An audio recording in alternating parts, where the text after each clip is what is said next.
გავაგრძელოთ საუბარი, მithumetes ვსაუბრობთ რესტორატორთა ასოციაციის დაფუძნებელზე, კ-გრუპის დაფუძნებელზე ასევე და ბატონი ირაკლი ჭილაძე და კონსტანტინე გაბრიჩიძე არიან ჩვენი სტუმრები. ბატონ კონსტანტინე, მოგესალმებით. ირაკლი, მოგესალმებით. კიდევ ერთხელ მადლობას გიხდით Business Insider-ში მაესტროზე მობრძანებისათვის და პირველ რიგში დავიწყებ შეხვედრიდან ორივე თქვენგანთან მექნება კითხვა, თუ შეიძლება შევაფასოთ შეხვედრა, რა იყო ძირითადი მიზანი, რა დავინახეთ ამ შეხვედრიდან ბატონ კონსტანტინე თქვენგან. შეხვედრა საკმაოდ დროული იყო. იმიტომ რომ პრინციპში ვხედავთ, რომ პრობლემა დგას და ამ შემთხვევაში საჭირო არის ყველა მხრიდან რაღაც ესეთი ერთგუნდად შეკრა.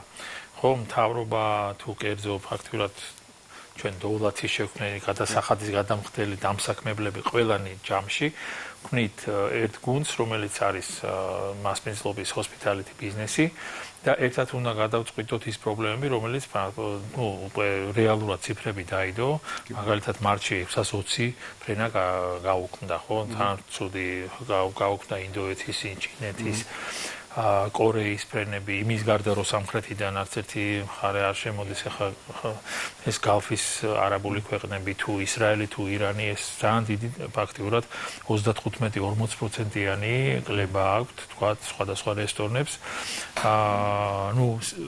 ყველას არა რასაკვირველი, ახლა ვინც რაღაც ესეთი ქართულ დაბადების დღეებზე და ქორწილზე და ქელეხზე არის ორიენტირებული, იმას არ აქვს ესეთი კლება, ხო, მაგრამ აი იმ მიმართულებას, რომელიც არის ორიენტირებული სტუმარის მიღებაზე, ხო, ვთქვათ, აი გუდაური ავიღოთ, გუდაური ძალიან დაზარავდა, ვთქვათ, იმ რეგიონებში თბილისის თუ არა მარტო თბილისის, სადაც ტურისტს ელოდებიან, იქ ძალიან სავალალო მდგომარეობა, იგივე სასტუმროსაც შემიძლია ვთქვა, რომ ჩვენ პარტნიორობთ და იგივე ჩვენთან ავიაცია, იგივე როგორი არტყმის ქვეშ არის ამ შემთხვევაში ამოდენა ხალხი ჩათვალებთ, რომ უმუშევარია. ხო და ვლაპარაკობდით იმ თემებზე, რომ პრინციპში ითქვა, რომ სცენარებზე მიდის, ასე ვთქვათ, ლაპარაკი. სცენარი რა არის, ხა დამთავრდა კონფლიქტი ერთ კვირაში სხვა სცენარია, დამთავრდა ორ კვირაში თუ ერთ თვეში სხვა სცენარია. ეხლა ვლაპარაკობდით, სანამ შემოვიდოთ ეთერში, კონფლიქტი თუ დამთავრდა ივლისის ბოლოს, ჩათვალე, რომ სეზონი მოკვდა. ეს მოკვდა ნიშნავს, რომ უამრავ კრედიტები აქვს აღებული, ინვესტიციები აქვს ჩადებული, ელოდება მთელი წელი, ელოდება ვთქვათ რაღაც აი ამ 4-5 ტურისტის შემოდინებას და კატასტროფაა რა. ამიტომ ესე იგი როგორც ხალბატონო მაიამ თქვა, უფრო ესეთი ბნელი ვერსიებიც განიხილება და რაღაც საშუალო სიმძიმის და კარგია რომ ამაზე მიდის ახლა ფიქრი. ეხლა და არა ვაიდე და როცა მოხდება. ხო. იმიტომ რომ ჩვენ პრინციპში გვაქვს ესეთი კორონას ცუდი გამოცდილება და ამ კორონას პერიოდს საქსტატის მიხედვით ახლა 10,000 იყო რეგისტრირებული კვების ობიექტების რაოდენობას გულისხმობდა დაახლოებით 6,500-მდე, მესამედი შეეწირა აი ამ კორონას, ეს ნიშნავს დაკარგული შემოსავალი ქვეყანის ჭრილში და გაკოტრებული ბიზნესები და უამრავი უმუშევარი და მერე გაქცეული საზღვარგარეთ და ასე შემდეგ. ეს რო არ მოხდეს, უნდა წინასწარ ყოველთვის ამას რაღაცა ბალიში რო დადო, რომ ისეთი დარტყმა არ გქონდეს, რაც შეიძლება რომ გქონდეს. სექტორი ამ შემთხვევაში, სარესტორნო სექტორი მთლიანობაში, რომ არა ეს კონფლიქტი, ხომ ახლა რაზეც ჩვენ ვსაუბრობთ, ეს არის სწორედ ამ გაარე კონფლიქტიდან გამომდინარე ვითარება, გაუქმებული რეისები თუ არ ჩამოსული ტურისტები. დინამიკა როგორ წარმოგედგინათ, ასე ვთქვათ, სხვა ვითარებაში, აი როგორი იყო გეგმები მიმდინარე წელს. მარტს ტარდება, ხო, ვთქვათ, ჩაშანდელი მარტით, ლევანდელ მარტს. აი მე რო ვთქვი, რომ ვარდნა იყო 30-35 და ზოგად გილას, ახლა ის რომელიც ისრაელს ელოდებოდა, ვთქვათ, მარტში, უნდა ჩამოსულიყო ისრაელში, იმას 100%-იანი ვარდნა ქონდა, ხო? მე გასაშვალოებელს ვიზახი 100%-ს და მარტს ტარდება, ეს არის ასე ვთქვათ, ადეკვატური შეფასება რა. და ჭრილში რაღაცას ყოველთვის რაღაც ოპტიმისტური პატარა მზარდი, ამაზე არ ვლაპარაკობთ, როდესაც შარშანდელსაც კი ვერ ასრულებ და ვერ გადიხარ იმავე რა ქვია ბრუნვაზე, უკვე ხედავ რომ რაღაცა შეა საქმე, ხო? და ძალიან დიდი კლასტერი არის მოწყვეტილი ფაქტიურად საქართველოსთან ჩამოსვლასთან მიმართებაში ეს ამოდენა სახელმწიფოები რაც ჩამოგითვალეთ და ეს ძალიან პრინციპში ცუდია და იქ ითქვა ბევრი სხვადასხვა ნაბიჯები, რომლებიც ახლა არ მესმოდა, მაგრამ რომ აქცენტი გაკეთდეს ადგილობრივ ტურიზმზეც.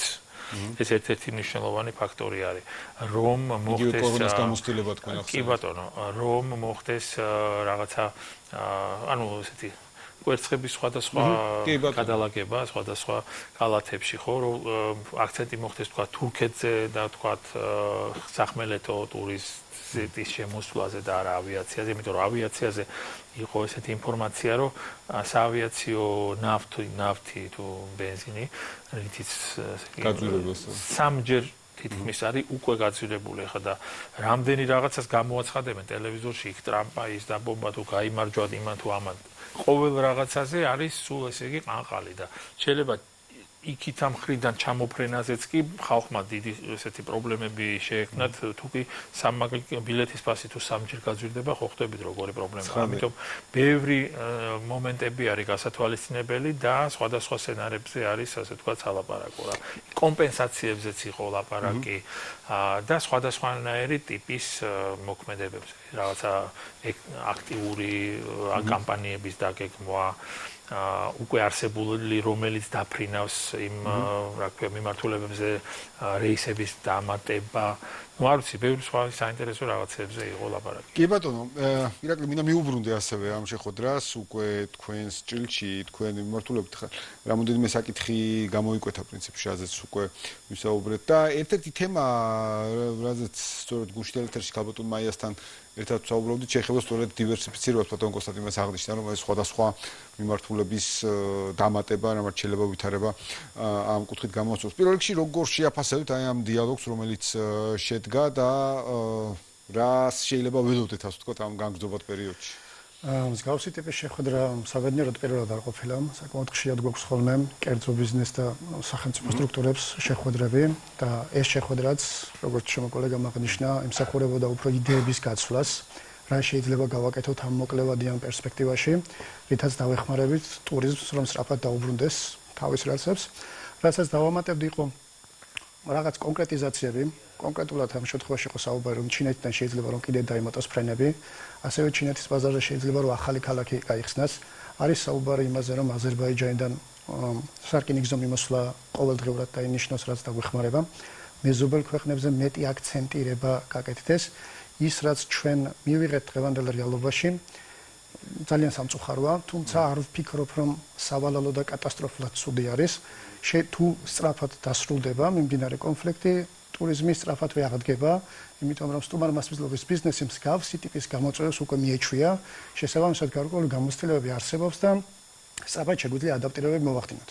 ხა ჩვენ როგორც სასტუმრო მენეჯმენტ კომპანია საქართველოში მართავთ 12 სასტუმროს და წამყვან რეგიონებში გვაქვს ჩვენი სასტუმროები და იანვარი-თებერვალი ძალიან კარგი თვეები გქონდა. ახლა ძალიან კარგის დეფინიცია რო განსაზღვროთ, რაც აღნიშნა კონკრეტულ თვესთან თვის შედარებით.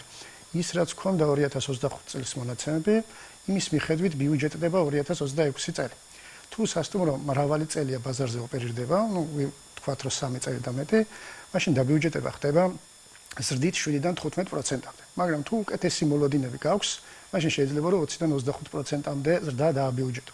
იქიდან გამომდინარე 2025 წელი კარგი გქონდა, ეგრეთ წოდებული მოწესრიგებული ტურიზმი უბრუნდებოდა თავის კალაპოტს, შესაბამისად 2026 ჩვენს უმეტეს სასტუმროებში ამბიციურად დაბიუჯეტდა, ანუ 20-25%-იანი მატება ჩავდეთ. იანვარი-თებერვალი განსაკუთრებით სამთო კურორტებზე ფეროდ უფრო მაღალი რიცხვები მივიღეთ, ვიდრე თუნდაც ეს 20-25%-იანი ზრდა იყო. რამაც რეალურად დაიცვა მარტისთვის დიდი ჩავარდნა. როგორც აღინიშნა გუდაურისთვის, მარტისთვის ჩავარდნა კრიტიკულად ცუდი იყო, მაგრამ იანვარ-თებერვალში რადგანაც კარგი შედეგები გქონდა, შესაბამისად ეგრეთ წოდებულ year to date, რასაც ეძახიან ჰოტელიერები, აი ამ კვარტლის ნაწილში მაინც საბოლოოდ პლუს რაღაც პროცენტით მივედით სხვადასხვა სასტუმროებში. ეხლა აქცენტირებას ვაკეთებთ მეზობელ ქვეყნებზე. ჩვენ იქიდან გამომდინარე, რომ სომხეთში 4 სასტუმროს მართავთ, მრავალი წელია ძალიან კარგი ურთიერთობა გვაქვს სომხეთთან. ანუ ეს მეზობლების გამოცდილებაც გვაქვს ამ კუთხით. დიახ და ასევე აზერბაიჯანში მაგალითად უკვე ჩავატარეთ B2B შეხვედრები, ვიყავით წასულები დიდ ტურ ოპერატორთან ერთად. უახლოეს მომავალში გეგმავთ თურქეთში რიზეში წასვლას, რომ იქაც შევხვდეთ B2B პარტნიორებს და ვისაუბროთ, რომ როგორმე ახლო ქვეყნებთან, მეზობელ ქვეყნებთან კიდევ უფრო გავაღრმავოთ ურთიერთობა. ასევე მნიშვნელოვანი არის ის ბაზრები, რომელი ბაზრებსაც არ აქვს მკითხვის ნიშანი, უფრო უსაფრთხოდ ითვლება და ნაკლებად რეაგირებს გავსი ტიპის ყელებზე, სტაბილურობა შევინარჩუნოთ ამ ქვეყნებს. ესენი არის ყაზახეთი, უზბეკეთი, პოლონეთი, ევროპის ქვეყნები. ყაზახეთშიც გამოფენა იქნება აპრილში, ასევე მანამდე არის B2B შეხვედრები ჩანიშნული. ამ მიმართულებით ვფიქრობ, რომ კრიტიკულად მეტი უნდა ვიმუშაოთ, რომ რაც შეიძლება სწრაფად გადავეწყოთ ახალ რეალობაზე, თუ როგორც აღინიშნა, დაუშვებთ იმას, რომ ეს რაღაც შეიძლება გრძელვადიანი პერსპექტივით გაგრძელდეს.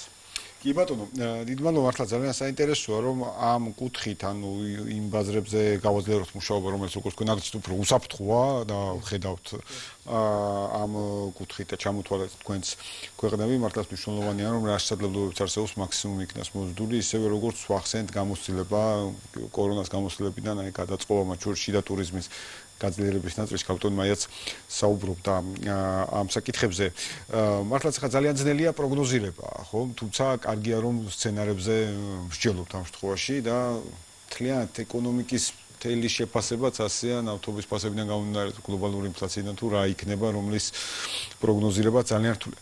თუმცა მაინც მინდა გკითხოთ ბატონო კონსტანტინე, ალბათ გაქვთ ურთიერთობა ასევე კოლეგებთან, საზღვარგარეთ, ასე შემდეგ, თქვათ, ასევე იმ პოტენციურ პარტნიორებთან, რომლებიც მანამდე თანამშრომლობთ.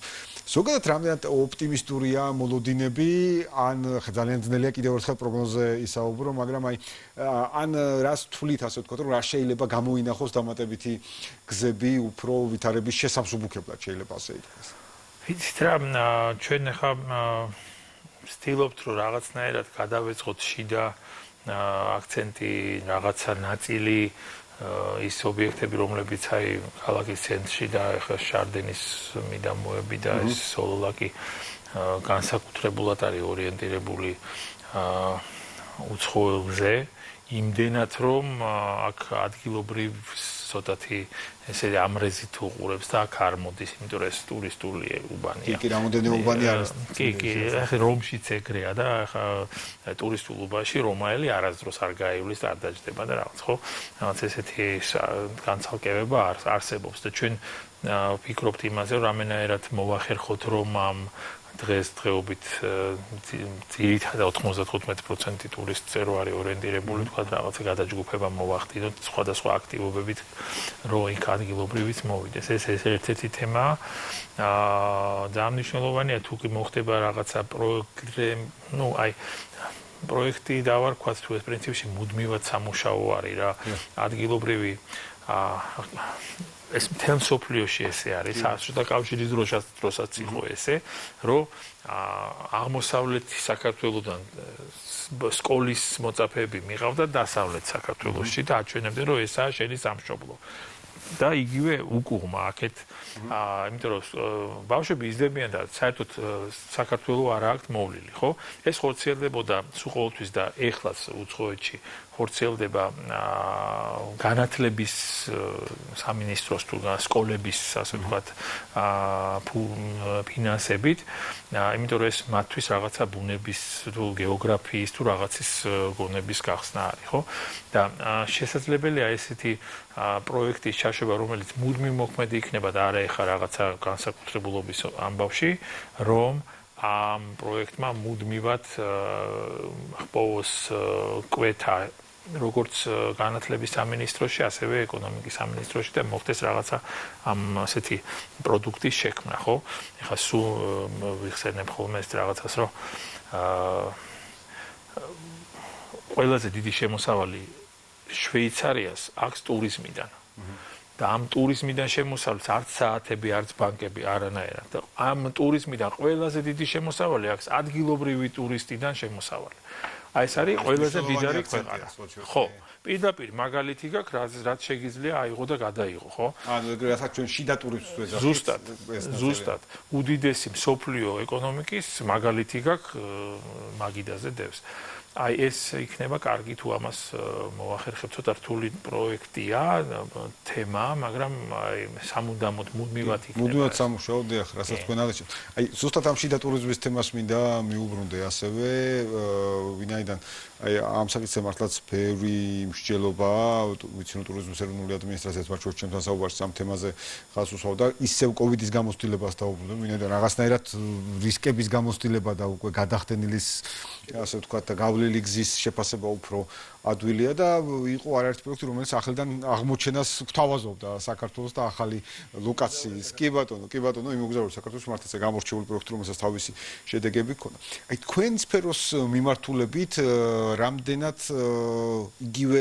იგივე მიმართულება არის საინტერესო და იგივე პროექტი ან მუდმივობა, რასაც აღვნიშნავთ, არის საინტერესო და რეალური, რომ ამ კუთხით რაღაცნაირად დაკომპენსირება მოხდეს, მაგრამ ერთი მხრივ ჩვენ ახლა ვსაუბრობთ დაკომპენსირებას და მეორე მხრივ როდესაც ბატონი კონსტანტინე შვეიცარიის მაგალითს ახსენებს, ხომ აქ არა მხოლოდ ერთჯერად დაკომპენსირებაზე იქნება გარკვეული ტიპის ჩვევაზე იქნება. კი, რომელიც ხო ზუსტად აი თქვენ რასაც იძახით, ხო? ეს მე გაანალიზებული იყო, რატომ არის თურმე შვეიცარიელების ჩამოყალიბებული ჩვევაა, რომ წელიწადში ორჯერ უნდა დაისვენოს, ერთხელ ზამთარში, ერთხელ ზაფხულში და აუცილებლად ეს ორჯერ ნიშნავს, რომ ერთხელ ადგილობრივი და ერთხელ გავიდეს. ეს არის ჩვევა, აი რასაც თქვენ იძახით, ხო? ეს არის ჩვევა ჩამოყალიბებული, რომ არ არსებობს, რომ ის მარტო საზღვარგარეთ დაისვენოს. რაც არ უნდა მდიდარი იყოს, ის უნდა ყველა ვარიანტში ერთხელ შვეიცარიაში დაისვენოს. კი ბატონო, აი თქვენი მიმართულება. რაც შეეხება შიდა ტურიზმს, თუ შეიძლება ესეთი ანალიზი გავაკეთოთ, თუ შეიძლება რაიმე დადებითი მოგვიტანა კოვიდმა, ერთ-ერთი ყველაზე კარგი მიმართულება იყო ის, რომ ქართველებისთვის შიდა ტურიზმი გახადა საინტერესო, სცადეს, აი ჩვევად რაც აღინიშნა.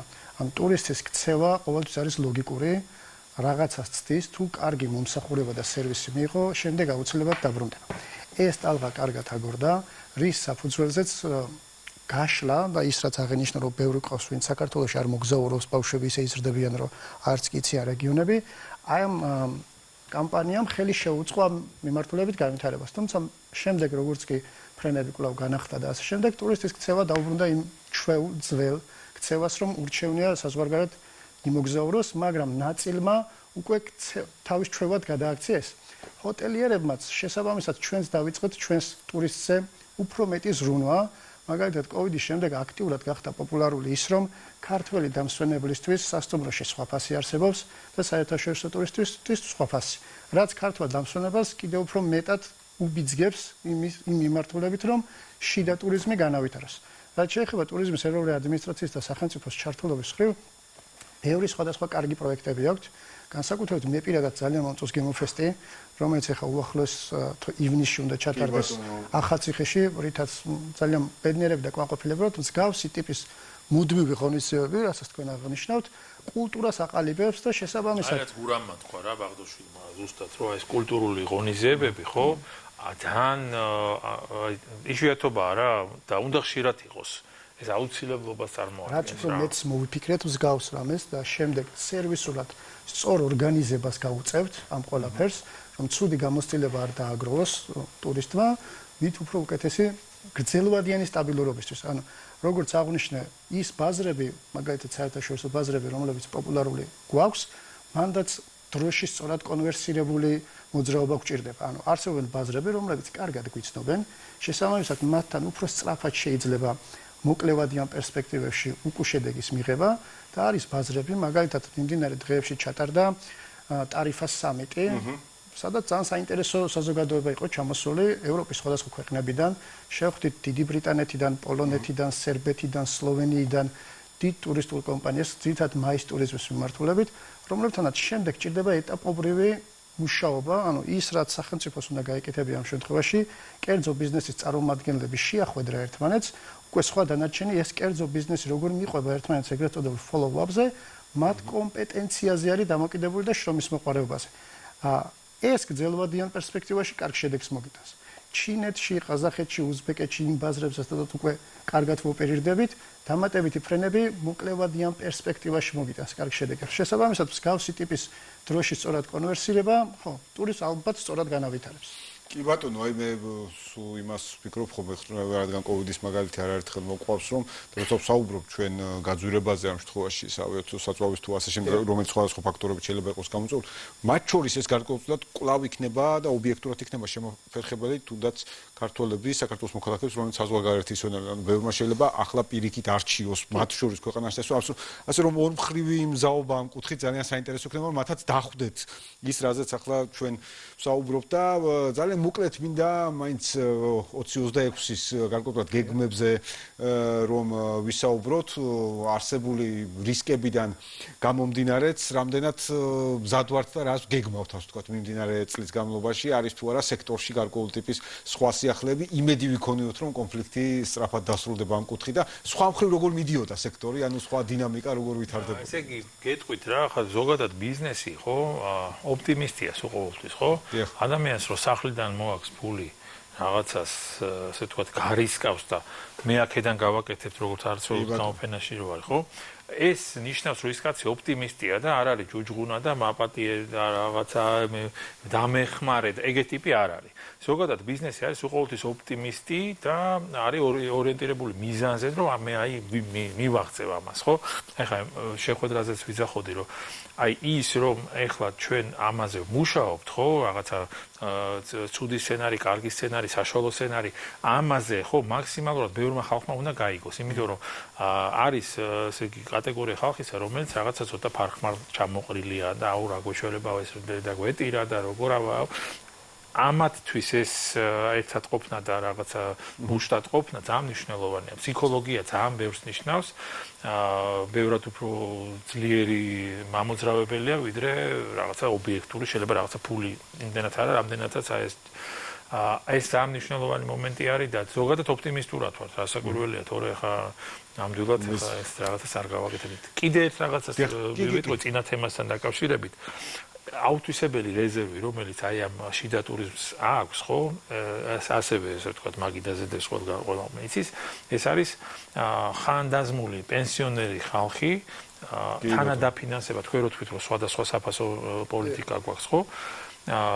აი პენსიონერისთვის სხვადასხვა საფასო ასე ვთქვათ, პოლიტიკიდან გამომდინარე და რაღაცა პროცენტით, თქვათ, სოციალური დახმარებიდან, რაღაცა თანადაფინანსების, ეს კიდევ უფრო გააქტიურდეს შეიძლება. რატო არის, რომ აქ უცებ რო ჩამოდის ხოლმე და თქვათ, ერთი 60 კაცი ჩინელი 80 წლის გადაგცილებული ლამის, ხო, რატო? იმას სახელმწიფო ეხმარება, ყველანაირად გვერდში უდგას და იმიტომ მოგზაურობს ასე აქტიურად.